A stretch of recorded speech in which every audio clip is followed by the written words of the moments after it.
Horticulture को प्रोत्साहन देने के लिए माननीय मंत्री और बाकी लोग भी सहकारिता के माध्यम से किसानों की समृद्धि का मार्ग खोज रहे हैं। ऐसे में जब हमारी सरकार आगे बढ़ रही तो कोलारस में शक्कर की फैक्ट्री क्यों नहीं लगना चाहिए? बिल्कुल लगेगी और चलेगी भी सही। एक नहीं दो दो लगाएंगे, आप गन्ना भी लगाओ। और अब तो पार्वती काली सिंह चंबल के माध्यम से उधर का क्षेत्र और हरा भरा होने वाला है। लगातार हमारी सरकार किसान समृद्धि के लिए काम कर रही है। जब एक तरफ सिंचाई का रकबा बढ़ा रही, दूसरी तरफ आने वाले समय में रात में बिजली के बजाय कोशिश करेंगे कि दिन में किसानों को बिजली मिले। जब वापस बरसात के बाद का समय आएगा रबी के मौसम में, और एक तरफ उतना ही नहीं, अब और भी बहुत सारी योजना में समायोजन करके हम आगे बढ़ रहे हैं। एक तरफ आज गेहूं उत्पादन को लेकर के मध्य प्रदेश सरकार ने पूरे देश में नया रिकॉर्ड बनाया।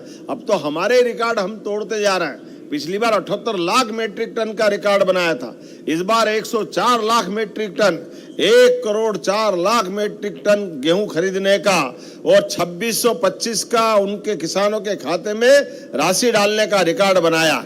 ये रिकॉर्ड मामूली नहीं।